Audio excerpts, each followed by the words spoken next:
ಜಿಲ್ಲೆಯ ಅಥಣಿ ತಾಲೂಕಿನ ಯಲಿಹಡಲಗಿ ಗ್ರಾಮದಿಂದ ಅಡಹಳ್ಳಟ್ಟಿ ಗ್ರಾಮಕ್ಕೆ ಸಂಪರ್ಕ ಕಲ್ಪಿಸುವ ರಸ್ತೆಯ ದುಸ್ಥಿತಿಯ ಕುರಿತು ನೀವು ನೀಡಿರುವ ವರದಿ ನಿಜಕ್ಕೂ ಕಳವಳಕಾರಿ.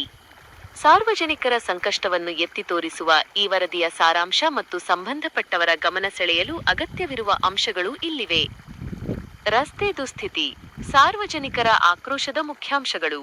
ರಸ್ತೆಯಲ್ಲ, ಇದು ಸಾವಿನ ಗುಂಡಿ. ರಸ್ತೆಯುದ್ದಕ್ಕೂ ಬಿದ್ದಿರುವ ಬೃಹತ್ ತೆಗ್ಗುಗಳಿಂದಾಗಿ ವಾಹನ ಸವಾರರು, ವಿಶೇಷವಾಗಿ ಬೈಕ್ ಸವಾರರು ಪ್ರತಿದಿನ ಪ್ರಾಣಭಯದಲ್ಲೇ ಸಂಚರಿಸುವಂತಾಗಿದೆ. ಜನಪ್ರತಿನಿಧಿಗಳ ನಿರ್ಲಕ್ಷ್ಯ. ಚುನಾವಣೆ ಸಮಯದಲ್ಲಿ ಅಭಿವೃದ್ಧಿ ಮಾಡುತ್ತೇವೆ ಎಂದು ಭರವಸೆ ನೀಡುವ ರಾಜಕಾರಣಿಗಳು ಗೆದ್ದ ನಂತರ ಗ್ರಾಮದತ್ತ ಮುಖ ಮಾಡುತ್ತಿಲ್ಲ ಎಂಬುದು ಗ್ರಾಮಸ್ಥರ ಪ್ರಮುಖ ಆರೋಪ. ಸಾಮಾಜಿಕ ಹೋರಾಟಗಾರರ ಧ್ವನಿ. ಸಾಮಾಜಿಕ ಹೋರಾಟಗಾರರಾದ ಪ್ರವೀಣ್ ನಾಯಕ್ ಅವರು ವಿಡಿಯೋ ಮೂಲಕ ರಸ್ತೆಯ ವಾಸ್ತವ ಸ್ಥಿತಿಯನ್ನು ಬಿಚ್ಚಿಟ್ಟಿದ್ದು, ಅಧಿಕಾರಿಗಳ ಮೌನಕ್ಕೆ ಆಕ್ರೋಶ ವ್ಯಕ್ತಪಡಿಸಿದ್ದಾರೆ. ಬಸ್ ನಿಲ್ದಾಣದ ಕನಸು. ಅಡಹಳ್ಳಟ್ಟಿ ಗ್ರಾಮಕ್ಕೆ ಸುಸಜ್ಜಿತ ರಸ್ತೆ ಮಾತ್ರವಲ್ಲದೆ ಒಂದು ಬಸ್ ನಿಲ್ದಾಣದ ಅವಶ್ಯಕತೆಯೂ ಇದೆ. ಆದರೆ ವರ್ಷಗಳು ಉರುಳಿದರೂ ಇದು ಕೇವಲ ಭರವಸೆಯಾಗಿಯೇ ನಮಸ್ಕಾರ.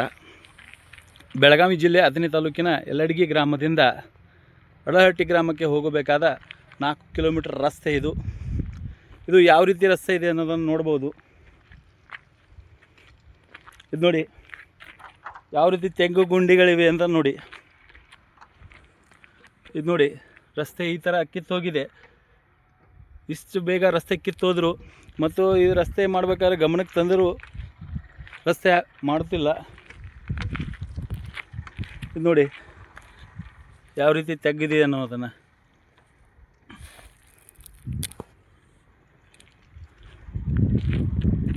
ಇಲ್ಲಿ ಅಡಹಳ್ಳಿ ಗ್ರಾಮದಿಂದ 4 ಕಿಲೋಮೀಟ್ರ್ ಚರಿಸಬೇಕಾದ ರಸ್ತೆ ಇದು. ರಸ್ತೆ ಯಾರ ಗಮನಕ್ಕೆ ತಂದರೂ, ಇಲ್ಲಿ ರಸ್ತೆ ಮಾಡಬೇಕಂತ ಗಮನಕ್ಕೆ ತಂದರೂ ಇಲ್ಲಿನ ಸಂಬಂಧಪಟ್ಟವರು ಈ ರಸ್ತೆ ಮಾಡ್ತಾ ಇಲ್ಲ.